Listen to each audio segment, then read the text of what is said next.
Oi? Essa mesa tá bem bamba, viu? Tô com medo dela cair aí. Sim. Tá na semana em foco isso. E aí faz o quê? Desce aí. Nada. Parecendo. Ai. Essa aí. Agora compartilha aqui. Desce aí embaixo. Vai descer mais, esse aí não vai não. Pera aí. Deixa eu... Presta aqui. Calma aí. Calma aí. Mas cadê? Tá aí na página certa aqui, né? Aí, essa aí. Aqui, eu compartilhar, copiar link. Pronto. Agora tu sai mandando pra aqui. É?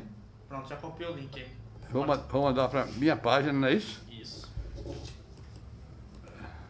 Cola aí. Colar.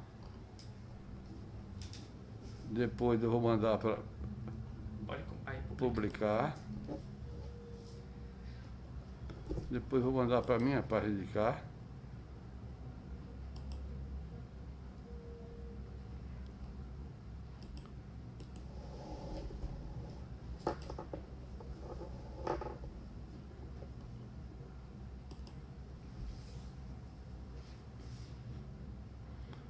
Depois eu vou mandar para aqui para...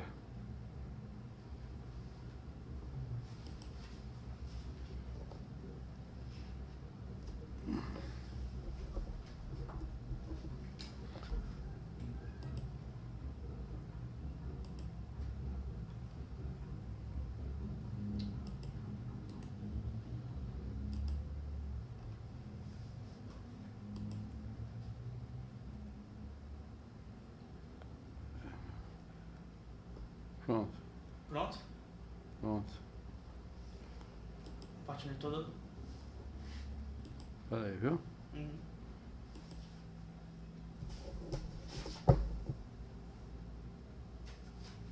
É aqui que vai entrar os comentários, né? Abre aí. Aonde? A live aí. Clica aí. Pode clicar em qualquer Pera, lugar. deixa eu botar aqui primeiro, viu? Pode mutar. Agora abre a live. Não. Clica na tela aí, na tela. É isso. Pronto, os comentários vão ficar aí. Quer que eu inicie? Hein? Quer que eu bote já em vocês? Espera aí, viu? Vai, pode botar. É ali, né? Que eu tô? Calma, deixa eu só levar pra cá. É ali?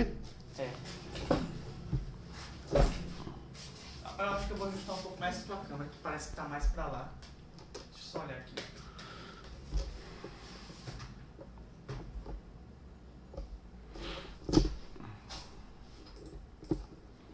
Aí, ó. Tá vendo como é que ela tá? Tá bom? Deixa eu só... Olá, meus amigos. Não abri não. Não? Não, calma aí. Calma aí. Calma aí. Agora melhorou.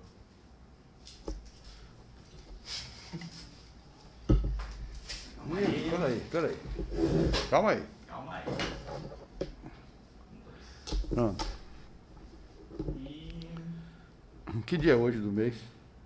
Data então, semana. Data Hoje é 28. 28? Vou iniciar. Hein? Foi. Pronto? Hein? Olá, bom dia, meus amigos, telespectadores, seguidores, ouvintes. Hoje é sábado, 28 de novembro de 2020 e nós estamos aqui com um convidado muito especial para esse bate-papo dessas lives de sábado, numa parceria com o GQR Repórter, do meu querido amigo jornalista Wilson Novaes Júnior. Como fazemos todas as semanas, nós trazemos sempre uma abordagem considerada interessante para o seu entretenimento, para o seu aculturamento até e para informações. Na verdade, nós tínhamos uma pauta e nós fazemos uma pauta normalmente e relacionamos 5, 6 programas previamente. E nós tínhamos 4 na fila para uma pauta e o primeiro, que era um trabalho que vai acontecer com 3 médicos veterinários que cuidam na verdade, do gado leiteiro, da cultura, da economia do leite na Bahia. O doutor Adilson Pinheiro, de Andrade, da DAB de Salvador, que é o especialista nessa área.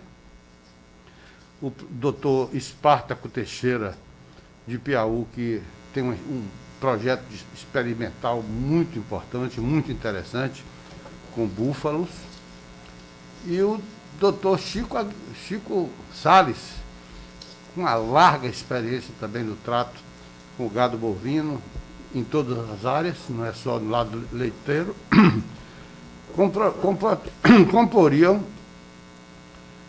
o grupo que ia discutir esse assunto, mas houve uma intercorrência. O Rio de Contas transbordou, tem muita água aí pela chuva nas cabeceiras, e acabou ele precisando ficar na fazenda para cuidar das bombas submersas, que ele tem um projeto de irrigação grande, ele não pôde se deslocar a atenção dele para vir para essa live de hoje. Então, adiou mais uma vez em função das chuvas. Sinedi, ele fica a critério deles o dia que estiver disponível para a gente conversar sobre o assunto. E nós tínhamos o plano B, que era o professor Byron Teixeira, que fez um trabalho aqui no sábado passado sobre união estável e casamento, uma coisa interessante, foi uma repercussão muito grande, que foi a maior audiência que nossa live já teve, foi com esse trabalho de Byron. Então, e pediram para a gente prosseguir, para continuar esse tema, porque para descambar para união homoafetiva, para descambar para bigamia, poligamia, poliamor. Então, nós vamos conversar com ele, que é um especialista nessa área. Ele está fazendo doutorado em linguística, naturalmente, mas já abordando esse aspecto. E teve um pequeno acidente com a esposa dele, e nós preferimos não trazê-lo hoje, porque ele está ainda dedicado, como ele é a Tuca, minha querida amiga Tuca, nós o poupamos de participar hoje. Aí passei para o plano C. Eu já tinha todos eles estavam agendados, mas nenhum avisados, né? E o plano C, infelizmente, não pôde vir porque era Raimundo Nonato, que tem uma história bonita de vida, para a gente conversar bastante a respeito desse assunto, mas ele tinha um compromisso já com a sogra dele. Com sogra não se brinca, né? A sogra afetiva como é a dele, ele precisou ir lá para o Mineiro para esse encontro com ela. E aí eu fui para o quarto nome, que é o meu querido amigo, que eu quero que abra agora a câmera dele, que é o engenheiro eletromecânico, Valdemir Gomes da Silva, uma figura de uma capacidade de raciocínio, de uma cultura vasta, uma inteligência fina. E eu disse, olha, vamos conversar com ele. Não sei se eu tenho nem competência para fazer uma entrevista com o Valdemir, dado a multiplicidade de assuntos que ele bota nessa cachola, já ficando grisalha, né? Mas Valdemir é uma pessoa, como todas as pessoas inteligentes, ele é uma pessoa tolerante e que vai me suportar aqui até a gente poder trazer alguma coisa interessante para as pessoas.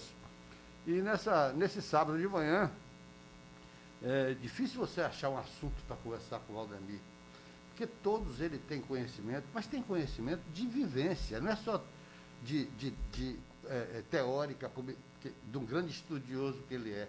Ele, além de estudar os temas variados, ele vivencia aquilo, ele experimenta, ele é o grande professor Pardal.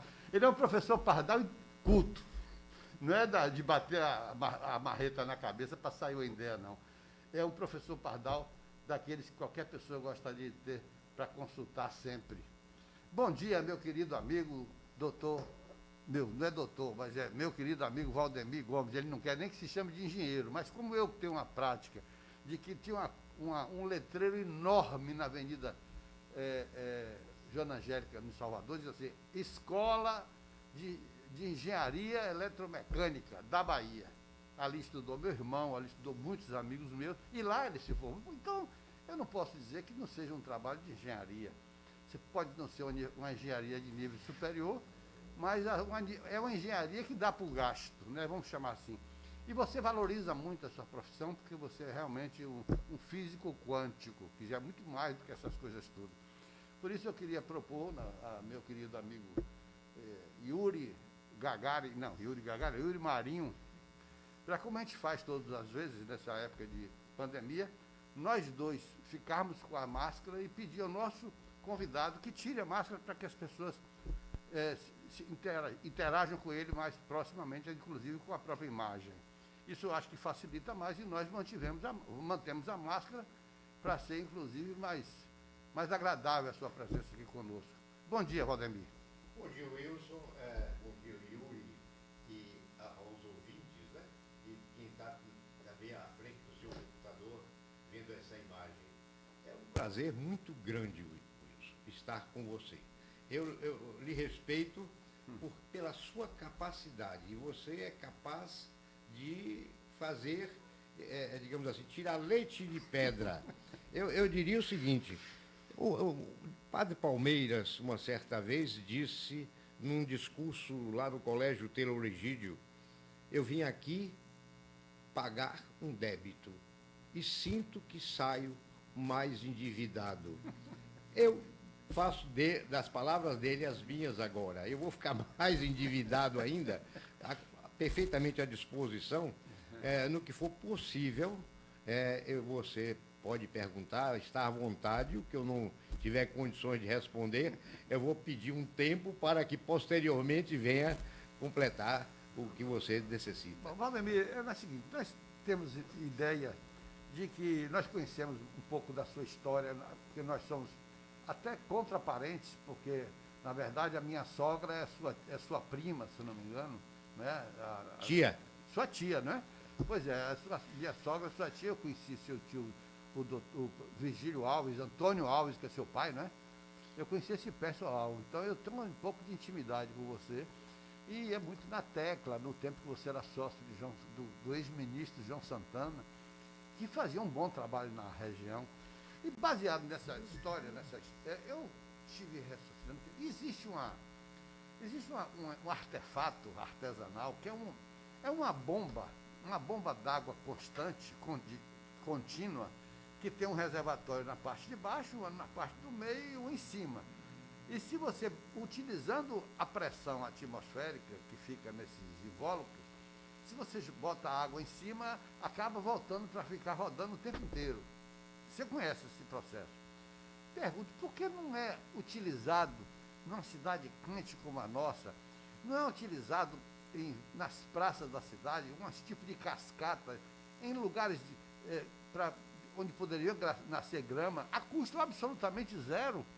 Por que não há uma proposta dessa sua para esses gestores utilizarem esse sistema de água constante? Não precisa do caminhão-pipa para lá e para cá, é só botar um bocado em cada canteiro, colocar um invólucro de água mineral e bota outro em cima e fica aquele negócio molhando ali o tempo inteiro. Eu não sei até que ponto isso é possível, mas é um engenho daquele.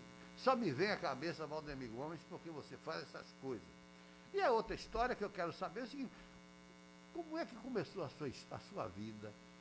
Que paralelamente a essas coisas que você faz, a gente vai cuidar da sua trajetória também, que é importante você contar, principalmente a sua fase de Taylor Egídio, que eu acho que foi a mais importante, que marcou muito a sua personalidade, pelo que você me consta, o professor Carlos de Bois, o Moreira, né?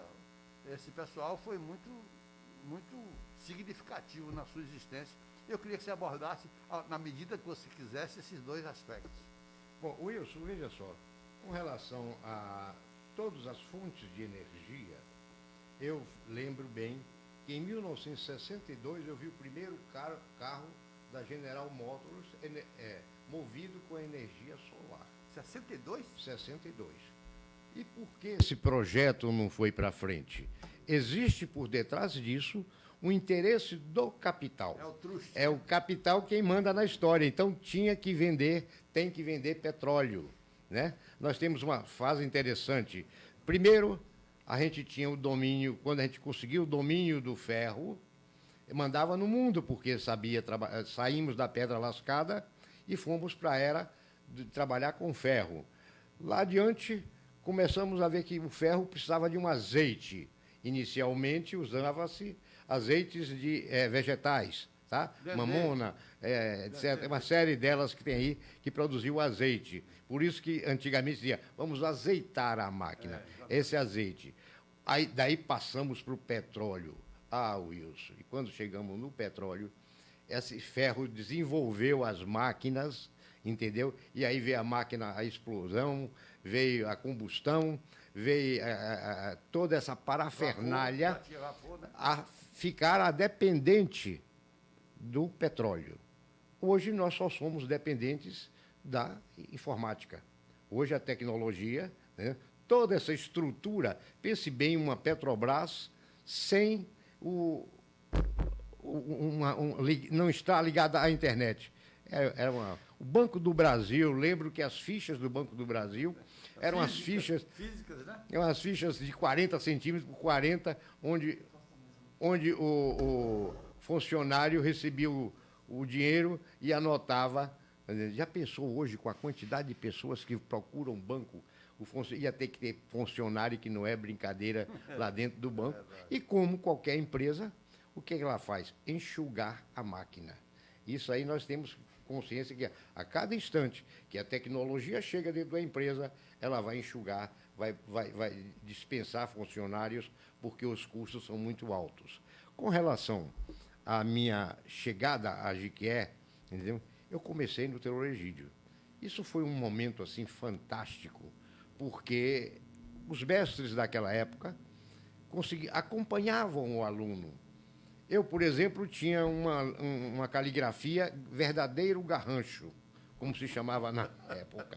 E Mário Moreira mandou que eu comprasse um caderno de caligrafia de 50 folhas, de 50 folhas, e todos os dias que tinha que apresentar a ele a cópia, sem borrões e de uma maneira legível, que ele pudesse entender a minha caligrafia. Melhorei um pouco. Lá adiante, já na escola de eletromecânica, por não ter livros, naquela época as edições eram em alemão ou em espanhol, e a gente não tinha dinheiro para comprar esses livros, aí a gente começou normalmente a esgarranchar, copiar rápido o que o professor dizia para fazer, não tinha nem apostila. Naquela época até aquele processo no álcool, o mimeógrafo, rapaz, até aquilo era difícil, quem tinha mimeógrafo era só empresa grande, né? Até a Polícia Federal ficava de olho em quem tinha mimeógrafo, né?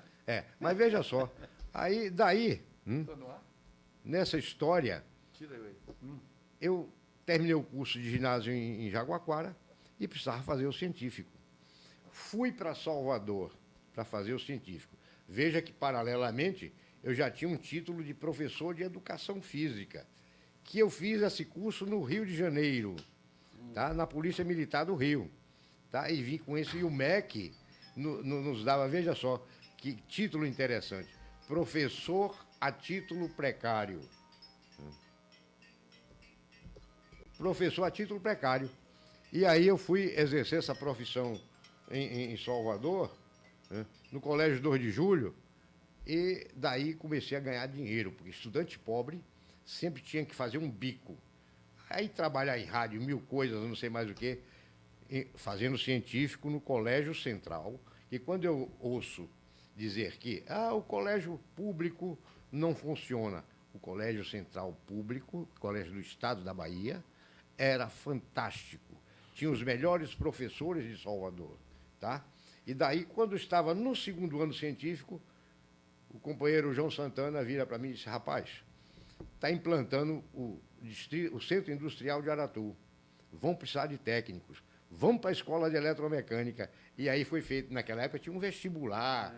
Verdade, tinha a boina azul. Rapaz, veja só, arrastar um carro da Joana Angélica até a Praça Castro Alves, empurrar um carro, era uma Vemag de um colega nosso, que foi empurrada. O cara sentou lá dirigindo. Calouro. E os calouros, coitado, entendeu? Teve até um lance interessante, não sei se você lembra, de Florípedes. Florípedes. PES. Do 63, ele era... Florips ia passando na praça, rapaz, e os veteranos mandaram a gente pegar esse rapaz.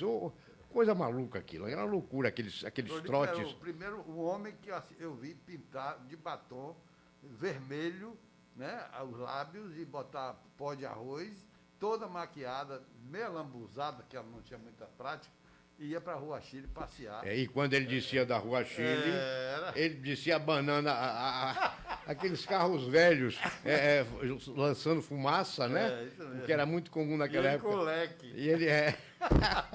Você é desse tempo, Wilson. Interessante. Desculpe. Bom, mas daí, eletromecânica, fui para o centro terminado, fui para Lauro de Freitas, para uma empresa, uma sociedade anônima, Fabrinça, Fábrica de Brinquedos da Bahia, Sociedade Anônima. Sei. Nessa Fabrinça, eu evoluí. Cresci. Depois, um grupo de São Paulo, da Malves, me guindou para São Paulo para trabalhar na Malves, uma fábrica de tratores. Malves, de trator. Agora dizem que era a pior marca que já teve no mundo. A Malves, lembra? Mas era pioneira. Não, Era pioneira. foi a primeira nacional Era mesmo. pioneira, exatamente. O senhor Manuel Eu estou Alves. dizendo que eu trabalhei na Caterpillar e Malves era uma coisa assim, um símbolo do que não era bom. Claro. Pra você ter uma ideia, a motoniveladora da Malves teve a origem de Manuel Alves. Foi por isso que o senhor Manuel, entendeu? Projetou uma motoniveladora que era metade do preço de uma Caterpillar. E para vender isso à prefeitura. Vendeu demais. Vendeu. Só que a motoniveladora era tão frágil que quando você jogava um cascalho e chovia durante a noite, dia seguinte você ia espalhar o cascalho com essa motoniveladora, ela suspendia, ela não tinha tandem, que é aquele equipamento do fundo, ela suspendia o fundo e não conseguia espalhar nem cascalho.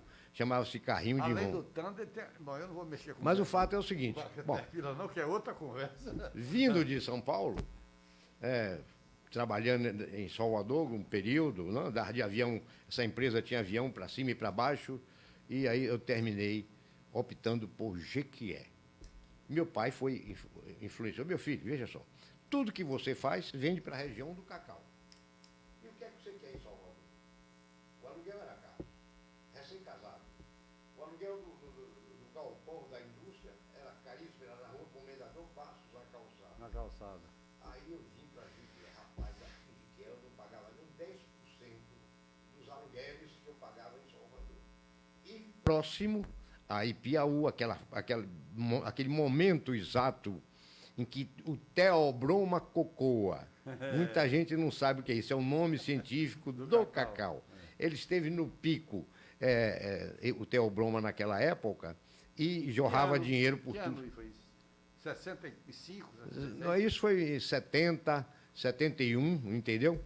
E eu vim com uma tecnologia somada à teoria que eu recebi na escola de eletromecânica, porque todos os professores da escola de eletromecânica eram engenheiros, às vezes da Federal, né? Professor da Federal. Então, a gente tinha qualidade no ensino. Quem queria e tinha tendências àquela profissão, aprendia realmente, né? Mas, muito bem, em Jequié, com todo esse cacau, digamos assim, No entorno. Ave Maria, eu deitei, rolei. E fiz de Jequié meu dormitório. A indústria aqui, né? E eu fui buscar dinheiro lá fora, onde tinha realmente dinheiro. O dinheiro de Jequié era pouco. Mas já era sócio você e João, não, né? Não. Isso você aí. veio só. Não. Sócio de João eu vim depois, quando eu, por uma imposição do gerente da Coelba aqui em Jequié, né? Galvão, o doutor Galvão, me chamou e disse: menino, a Coelba não vai mais construir para terceiros.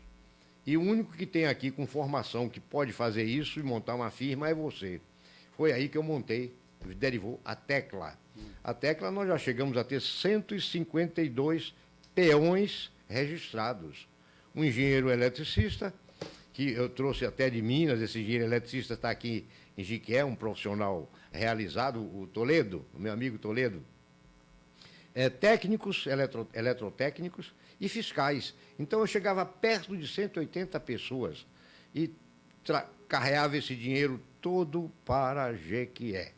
Eu digo sempre o seguinte, a gente tem que lançar uma campanha agora, nesse momento, porque Jequié precisa tomar uma diretriz. E essa diretriz de Jequié, a gente tem que botar o nome de Própolis Jequié. Própolis? Própolis. Ótimo. O pessoal normalmente fala própolis, pensa na abelha. Não é com relação à abelha. É em favor de... Pró-cidade. Pró-cidade. Entendeu? E a gente tem que tomar essa atitude agora. Nós estamos com o prefeito tentando buscar esse entendimento para que a gente comece a levantar essa coisa que Jequié já teve. Jequié já teve várias oscilações, né? Jequié já subiu, desceu e agora está no momento. Você acredita nessa possibilidade dessa nova gestão ter êxito? Olha, veja só. Para mim, um dos carros-chefes dessa gestão poderia ser a agropecuária. Nós temos Eu 3 quero saber biomas. se você acredita na proposta dessa nova gestão? Não é sugestão, não. Não, eu acredito. Acredita, né? Eu acredito porque ele precisa. Ele vai ter que fazer pelo que ele prometeu. Compreendo. Entendeu?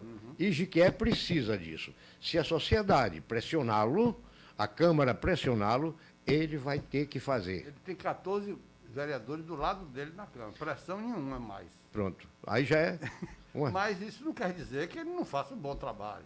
Estou falando só que você falou em pressão, não vai ter pressão. Porque são 19, 14 está do lado dele. Mas o vereador a favor é exatamente aquele que ele vai mais ouvir. Será que pressiona? Então, nós vamos depender muito dessa Câmara. Então pra a sempre. gente tem que atuar sobre o vereador, então, né? Todos os vereadores. É isso aí é que... Nós temos, veja só, 3 biomas. E esses 3 biomas, nós temos o quê? Mata Atlântica, Mata de Cipó e Caatinga. Em cada área dessa aí se pode produzir uma variedade com uma lâmina de água fantástica que tem em Jequié, né, que a gente pode levar essa água, como a gente leva, por exemplo, para Lafayette Coutinho. A água vem de onde? Barragem de Pedras. Então, a gente pode fazer isso para a agricultura, desde que haja um apoio de governo para que se possa pegar esse solo rico, riquíssimo. Eu tenho análise de solo, que dá 33 até 40 ppm de fósforo. O que é ppm? Parte por mil. De fósforo? De fósforo. Fósforo Que é um dos indicativo grandes bom. problemas, né, que nós temos na agricultura, é a falta de fósforo. Agora, o outro grande que a gente não pode levar, porque o adubo eu levo. Se o solo não tiver o fósforo, o NPK, o nitrogênio, o fósforo, o potássio, na quantidade de que minha planta precisa, eu posso levar no bolso, no embornal, no saco, ou em qualquer canto eu levo o adubo, entendeu? Corrijo a deficiência do solo. Agora, nós temos uma qualidade, que essa qualidade ninguém pode levar, chama-se luminosidade. Quando se processa a correto. Quando se processa a fotossíntese. Então, você vê o seguinte, que hoje... Isso aí é uma coisa que... É como Israel, como o próprio... Né, nesse período... transformou o deserto na agricultura, porque tem muita fotossíntese. Nesse período que nós estamos passando, digamos assim, na estação que nós estamos passando, você pode verificar que às 5 horas da manhã, nós já temos o sol nascendo, né? E às vezes ele vai até às 18 ou um pouco mais. Entendeu? Quando ele vai até um pouquinho mais do que 18 horas, nós temos sol. Então, a luminosidade de mais de 12 horas dia. Eu tenho chegado muito atrasado nesses espetáculos ao longo da vida. Porque 5 horas é muito cedo para eu assistir esse espetáculo. Mas no dia ainda vou comprar o ingresso para assistir esse espetáculo da natureza, porque eu soube que é a coisa mais linda do mundo, exatamente o sol nascendo aqui. Agora, digamos, deixa eu...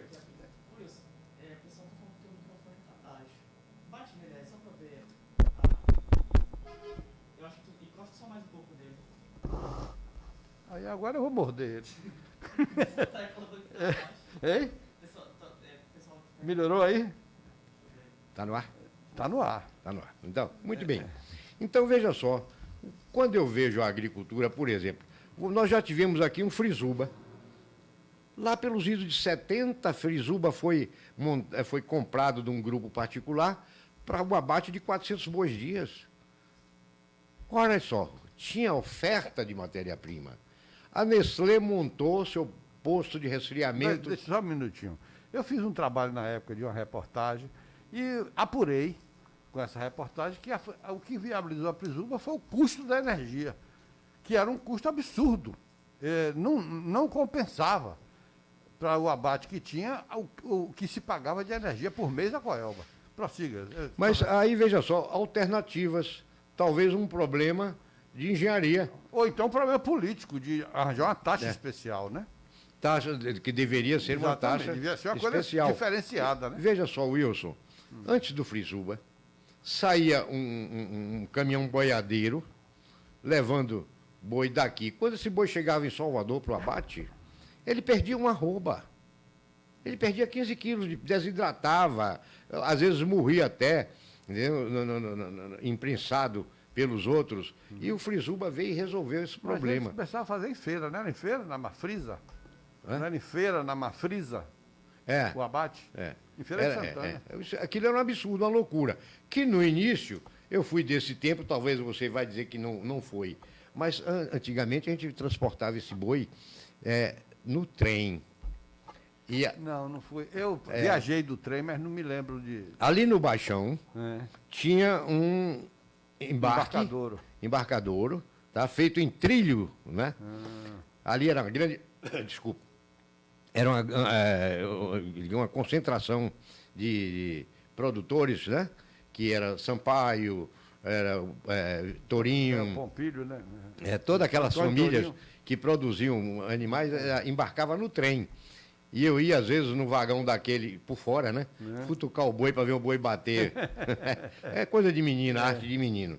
Mas veja só, a nossa Jequié tem umas coisas assim que eu não consigo entender. Por exemplo, com essa lâmina d'água que nós temos na barragem de Pedras, não se fez o que deveria ter sido feito. Era uma subdivisão, como se fosse um assentamento, uma reforma agrária. O que aconteceu? Os que tinham visão maior compraram áreas de 1.000 hectares, 2.000 hectares às margens da barragem e ficaram esperando valorização. Não houve produção. Se tivéssemos implantado, digamos assim, colocado lá pessoas, produtores rurais, com tecnologia. Hoje, a gente não pode brincar em plantar mais do jeito que plantávamos antes. Por exemplo, cultura da palma. Qual a quantidade de palma que se produzia por hectare? 35 toneladas, quando era uma boa cultura, né? Bem cuidada e etc. Hoje, chega-se a 350, 400 toneladas por hectare, na mesma área. Só mudou a tecnologia. Tecnologia, né? A tecnologia. Então, a gente precisava dotar isso. E aí, como é que se poderia fazer O isso? próprio cacau clonado, ele, a cada 21 dias você pode colher. Colher. Correto. Não, veja só. Por que lá no São Francisco cresceu?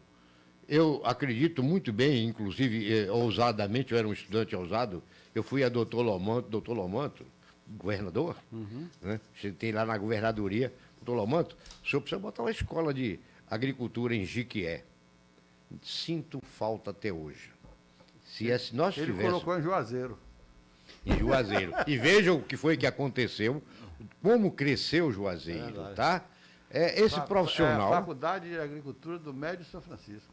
Esse profissional Fanmesp. sai da escola, às vezes foi alguém que já nasceu ali na área, entendeu? E já conhece muito bem, e ele vai produzir, exportar, trazer dólar. Aqui a gente ficou só dependendo do cacau. Quando houve o... A monocultura foi um grande problema da região, grande problema. Agora temos um problema, né? Na região do cacau, nós temos... A região é muito acidentada, né? Só pode ser mesmo cultura que vai na mão Não grande. é mecanizável, né? Não se pode mecanizar, quase não pode. Houve até alguns produtores, né, que compraram trator numa exposição em Piauí. Uma empresa veio aí, facilitou a venda, compraram tratores e etc. E quando botou na fazenda, e para onde? Não pode trabalhar porque é muito acidentado. Entendeu? Então, Wilson, veja só, a gente está precisando mudar essa matriz de Jequié. Eu espero que a população faça isso e que se tenha uma história digamos assim, a gente comece a mudar na escola. É fundamental. Vamos ter amor a Jequié? Vamos cultivar Jequié como nosso lar? Resgatar a autoestima do jiqueense, Autoestima né? do Porque jiqueense. isso também é uma coisa Tá que precisando que é se- cultural. Se você... meu querido amigo Valdemir, os gestores brasileiros, principalmente do Nordeste, porque os do Sul e do Norte já perceberam isso, precisa investir muito na cultura, porque as pessoas pensam que cultura é entretenimento, é festa. Não, cultura, por que se chama de Cidade Sol? Foi um saque cultural que se implantou e pegou na cidade. Todo mundo chama Jequié de Cidade Sol. É um viés cultural que leva a essa promoção ou essa associação com o Astro Rei. Então, se você investe no aspecto cultural, você começa a despertar o amor pela terra. O Ali Salomão, o que ele divulgou de Jequié, pela paixão que ele tinha, as origens dele, até hoje Jequié é conhecida por Ali Salomão, é conhecida por Lomanto.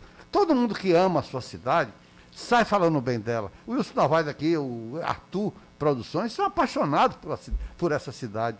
Então, é investir nesse aspecto, na autoestima do jiqueense. O Wilson Novaes, pai, fazia muito isso, porque ele fazia os poemas, ele idolatrava essa cidade, e ele via, com o olhar do poeta, o prateado do Rio de Contas à noite, ele via o mormaço da Caatinga como uma virtude da cidade. A pedra do Curral Novo passou a ser um cartão postal, uma pedra. Então, eu queria somente fazer esse adendo da necessidade do gestor brasileiro, e principalmente do gestor baiano, investir na autoestima da sua cidade. Wilson, veja só. Jequié, eu em Jaguaquara, no Colégio Taylor Egídio, vinha para Jequié para reunião para se tomar decisão da política estudantil no estado da Bahia. Hoje não se tem mais movimentos nisso aí. O jovem já não participa. O jovem não consegue se reunir, não consegue, então precisava voltar. É porque naquela época a ideologia do jovem era o progresso. A ideologia era a bandeira, a ideologia era a sua família. Isso tudo foi derrubado, não foi não? Olha, veja só. Eu queria saber a sua opinião. Você não acha que isso foi minimizado pela juventude atual? Foi porque a juventude atual, veja só, no momento em que a escola é obrigada a passar o aluno, ele já perdeu o interesse. Isso aí é um grande problema. Ele já perdeu o interesse de estudar, entendeu? A biblioteca velha que a gente sentava lá e discutia e não sei mais o quê. Enciclopédia Barça. Wilson, o futebol, a disputa entre bairros. Por exemplo, em Jequié se fala em voleibol? Hoje, não. Jequié já teve tenistas de qualidade. Né? O Jequié Tênis Clube, né? Foi sustentado por tenistas. Mas o tenista tem um problema. O tenista é sozinho, é um só. O futebol, né? É coletivo. É coletivo. Né? O voleibol é coletivo. Individuais, o basquetebol. Quase todos eles têm esse problema. E eu sinto falta não acontecer campeonatos entre bairros, porque aí o bairrismo impera. Exatamente. E a torcida, entendeu? Eu saía do Taylor Egídio para vir jogar aqui, porque eu não sei se você tem conhecimento. Já fui goleiro da seleção de Jequié. Mandavam me buscar. O táxi naquela época era jipe. Mandavam um jipe me buscar. Eu era o goleiro da seleção de Jequié. Jogava contra clubes de São Paulo até. Entendeu? SMTC. Eu não sabia esse lado de esportivo. Você já era goleiro, era? Hein? Eu treinei no Flamengo. Eu já vesti camisa velha de jogador lá na Gávea. Um olheiro do Flamengo me viu lá entre o posto 5 e o posto 6, em Copacabana, porque minha mãe morava lá, minha mãe era funcionária da DAC, Sim. Diretoria de Aeronáutica Civil. Sim. Ela trabalhava no aeroporto Santos Dumont e morava ali na Avenida Nossa Senhora de Copacabana, esquina com a Rua Miguel Lemos, que fica entre o posto 5 e o posto 6. E num baba daqueles, encostou um cidadão lá e disse: goleirinho, você é de onde? Da Bahia. Você não mora aqui, não? Eu moro, mas eu passo mais tempo na Bahia do que aqui. Você não quer treinar no Flamengo, não? Eu digo, quero. É claro que eu quero. Mas eu não tinha levado chuteira, não tinha levado meião. Lá me arranjaram tudo, lá na Gávea, rapaz. Que via- maravilha. rapaz. Não, Tem foto? É espetacular. Agora mandaram eu voltar no mês de março. Tem foto? Hein? Tem foto? Não, naquela época não tinha, né? É uma pobreza isso, né? é verdade. Quem tinha uma Agfa, aquelas máquinas velhas, tipo Fole.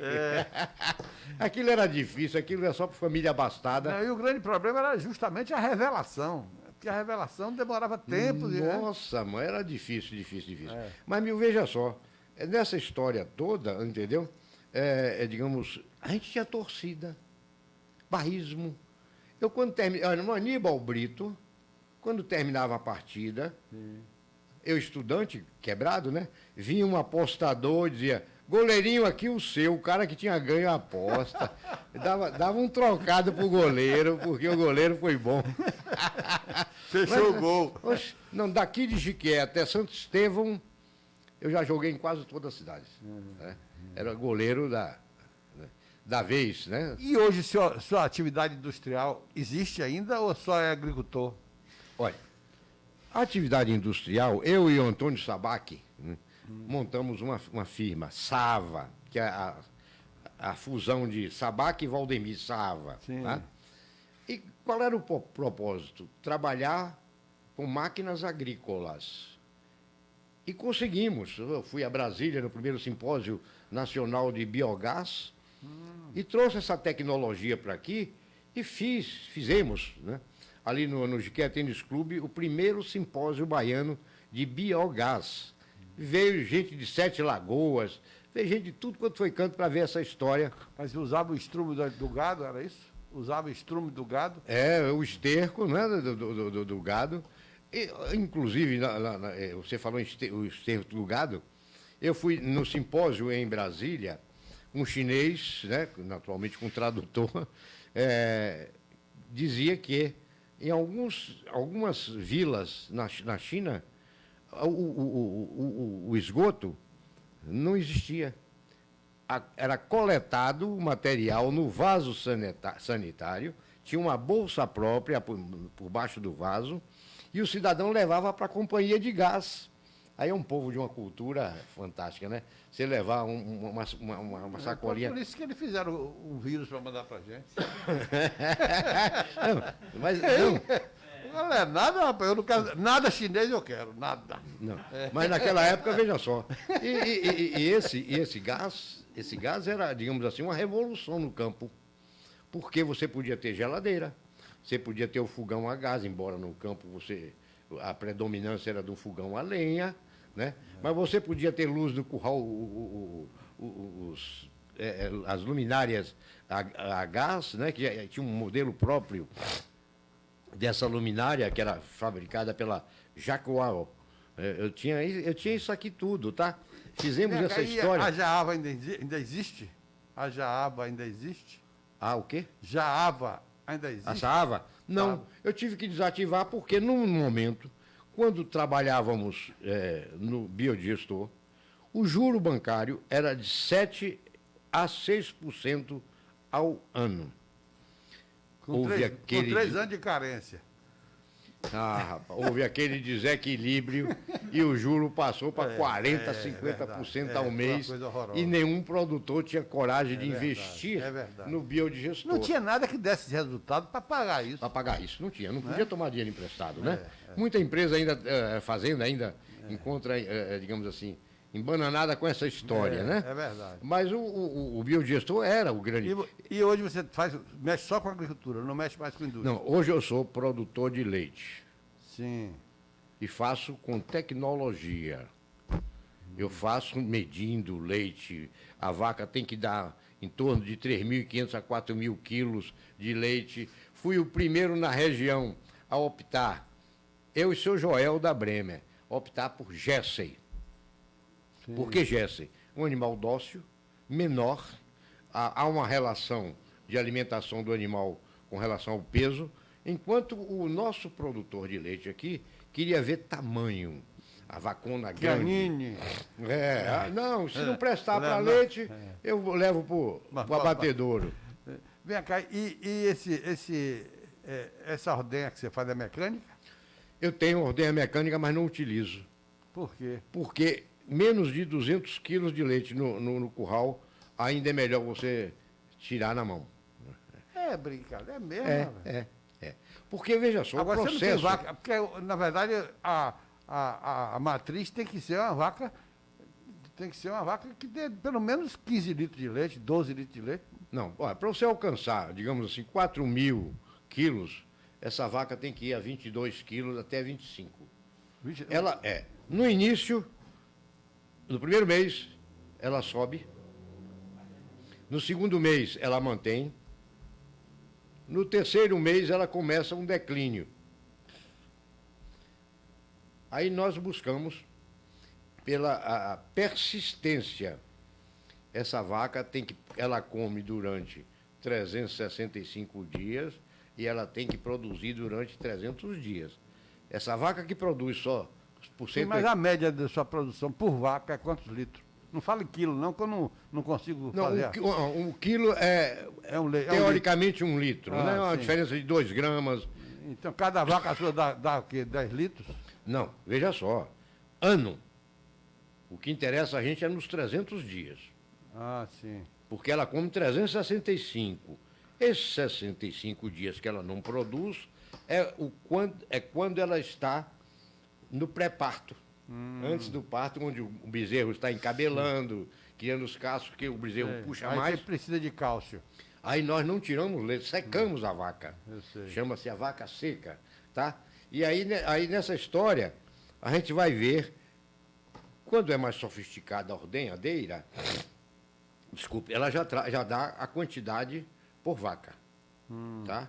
Ela vai extraindo leite, puxando leite e dando a quantidade de cada vaca. Isso você faz em quantas, em que área O quê? você tem essa produção, em que área? Em 5 hectares, 20 hectares, 100 hectares? Ô Wilson, veja só, aqui no Mandacaru, onde é minha casa, minha vida, Sim. em 6 hectares, eu cheguei a manter 250 quilos diário.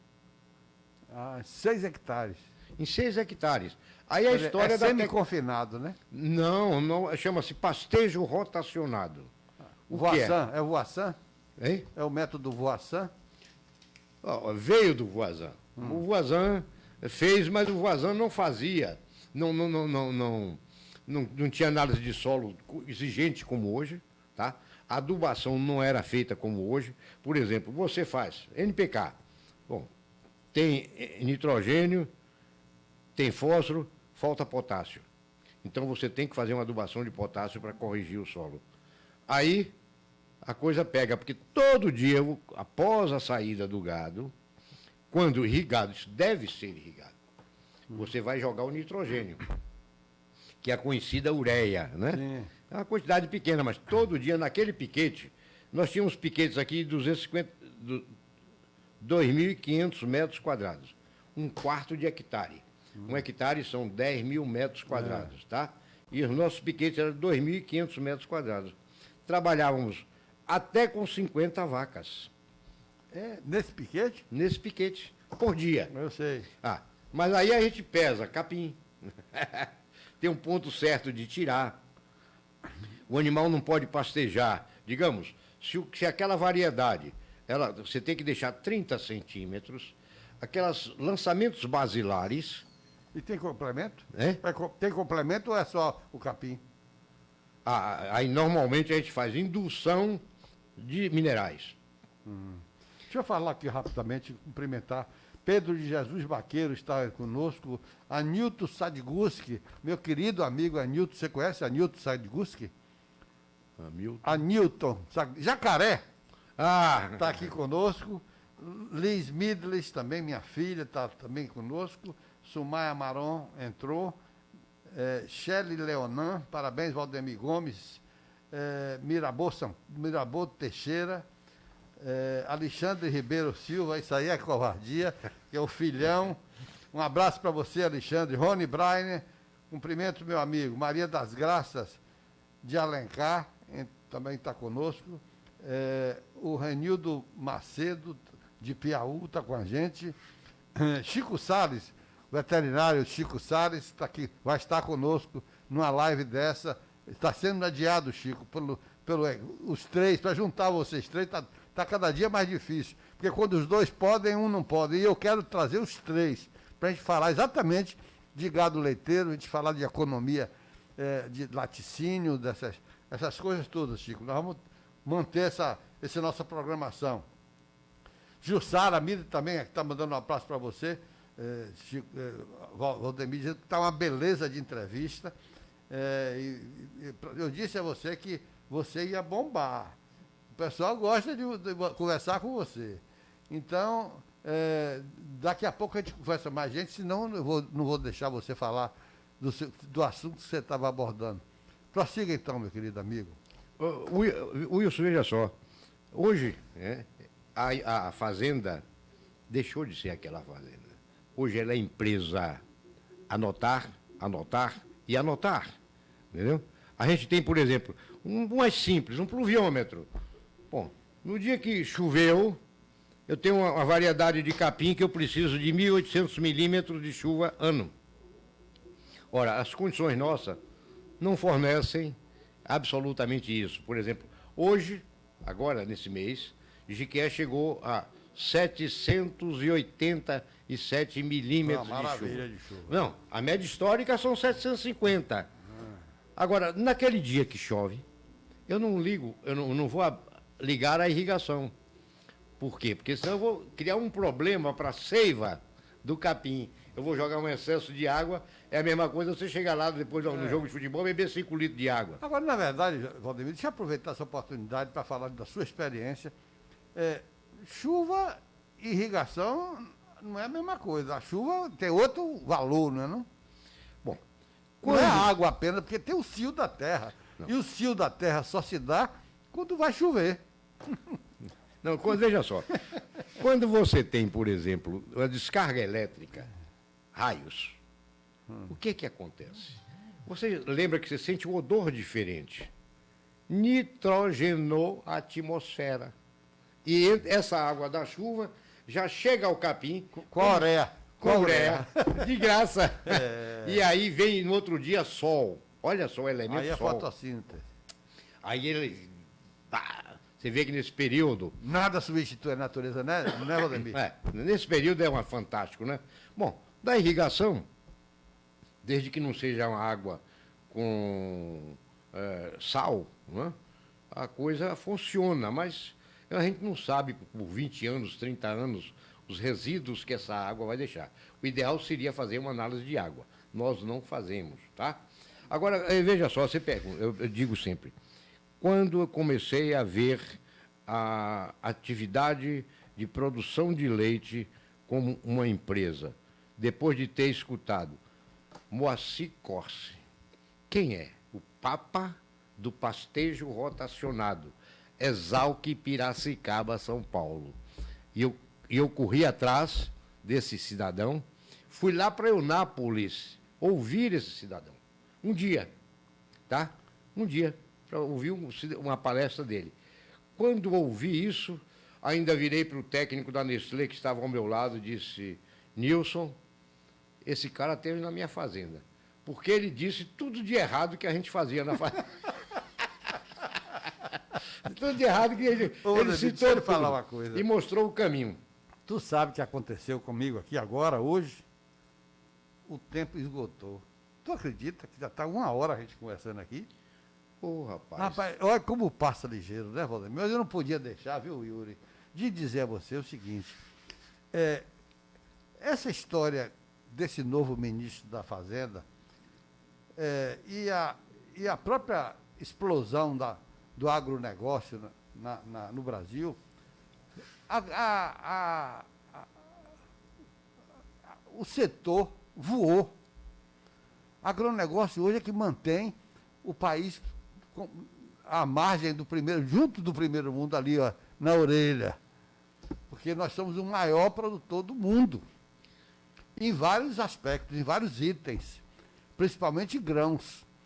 Mas eu me lembro que quando em 1960 60, no início de 60, nas nossas aulas de geografia, de ciência, o Brasil estava sempre em 7º, 8º lugar, em mandioca, em milho, em tudo quanto tipo de grão, em carne bovina, enfim, nada nós estávamos na frente, a não ser carnaval, né? Na época era só carnaval e cachaça, e café, né? Café também estava bem. Mas eu quero lhe falar, o cacau também estava bem na época. Hoje nós estamos com a agricultura voando no céu de almirante, ou céu de albrigadeiro, né? E mar de almirante. Aí eu lhe pergunto, essa explosão no preço da terra, você não acha que é uma grande dificuldade para instalar um segmento econômico numa região? Porque, de repente, vender a terra é muito mais negócio do que produzir na terra. O que é que você me diz sobre isso? Profissionalismo, tecnologia. Porque aqui, por exemplo, a nossa região... Não vai ver como Mandetta, não. Ciência e foco. Ciência e foco e disciplina. Escute, veja só. Aqui na nossa região, nós temos solos baratíssimos, a R$3.000 o hectare. Enquanto lá em São Paulo, 50 mil, 60 mil reais o hectare. Mas nós já estamos com fazenda, com terras da região do cacau de R$20 mil o hectare. Sim, ainda é barato. Ainda é barato, Mata Atlântica. É barato, basta que vá produzir. Eu não conheço cultura melhor. Só presta mesmo para o cacau. Eu não conheço cultura melhor do que cacau. Desde quando você vai lá para dentro e vai fazer esse cacau produzir 200, 300 arrobas por hectare. E fazer o chocolate lá mesmo. Ó, veja só, nós estamos falando de cacau, nobilíssimo. Mas aquele alimento que todo dia está na mesa do pobre, a farinha. Wilson, como se pode conceber com solos de primeiríssima qualidade para produzir mandioca? A gente está comprando farinha de Santo Antônio de Jesus, de Vitória da Conquista, de Arara, São Paulo. Eu já vi farinha aqui na feira. Não existe, realmente não existe. Não pode existir. A qualidade da nossa farinha... Tem alguma coisa errada. Aquela goma, não se acha... Porque, por exemplo, aquela farinha que fala de copioba, meu amigo, aquilo é crueira, né? Eu gosto da farinha que tem a goma da roça, né? Eu estou aqui doido, louco de curiosidade, de vontade de ouvir do prefeito quem será o nosso secretário de Agricultura. Da Agricultura. Porque esse cidadão... Essa peça é importante. Eu espero que ele ponha o homem certo no lugar certo. Eu vou aproveitar para mandar o meu recado. Que faça a meritocracia, que não precisa ser as pessoas... Porque às vezes você é indicado um profissional porque é ligado a determinado grupo, ele vem como representante do grupo e não olha a qualidade da experiência que ele tem, da formação. Eu achava que o prefeito precisa botar uma pessoa certa no lugar certo, para que desenvolver, pelo menos naquele setor, né? Eu conheço um cidadão, não vou citar o nome dele, claro, mas nessa interinidade, ele assumiu a Secretaria de Agricultura. Este rapaz me mostrou, eu estive conversando com ele, que fantástico se nós tivéssemos, daqui para frente, né, do próximo ano, um secretário de Agricultura com a formação e o conhecimento do rapaz, desse rapaz. E por que você não fala o nome dele, para a gente saber? José Claudemiro. José? Claudemiro. Não conheço, não. Conhecido como Birubiru, ele tem uma fazendinha. Aí o prefeito Zé Cocal achava a sugestão de um auxiliar seu. Conhece, é interessado, inteligente, entendeu? E sério. É muito interessante isso. Eu acho que a população tem mais a que indicar mesmo. Tem que formar, mesmo que ele não acate, porque ele deve ter outro pensamento a respeito, que nós vamos respeitar também, mas eu acho que nós, cidadãos, temos o direito de fazer isso, de sugerir para o gestor, né, o que aquele que ainda mais você que tem credibilidade, que não tem interesses escusos envolvidos, não é isso? Aí, graças a Deus. Pois é, meu amigo Valdemir, eu quero lhe agradecer a sua gentileza de se deslocar da sua fazenda aprazível e maravilhosa, nesse dia de sábado que você deve estar lá com o pessoal de folga, e para vir para cá, para conversar conosco. Eu acho que nossos ouvintes, nossos espectadores, nossos seguidores é que vão agradecer a qualidade dessa experiência, que eu não abordei nada do que tinha pensado. é tantas variações na sua trajetória de vida, que se a gente puxar para cada coisa, você participou intensa. Olha, uma que eu não conhecia, de jogador de futebol, até essa daí, só falta agora você me dizer que você participou de um baile gay em São Paulo. Você nunca participou não, né? Do quê? De Em São Paulo? Não, mas no Rio de Janeiro. No Bola Preta. É bonito, né? É bom. Pois é, porque isso No Bola Preta. Isso também é cultura, isso também é experiência, claro. Claro. Wilson, eu tenho que lhe dizer o seguinte, como no início eu disse, eu vim para cá achando que ia pagar um débito, porque você me dá o crédito de poder falar para esse pessoal todo, né? E eu me senti engrandecido, envaidecido. E aí o pior de tudo é que eu saio daqui devendo mais. Não, meu amigo. Com certeza, meu amigo. Eu quero dizer o seguinte, nós vamos ter outras oportunidades, vou estar sempre lhe convidando. E eu não sei se essa porta que eu estou... de vez em quando pensa em Valdemir, mas eu nunca vi um trazer assim de uma vez para falar...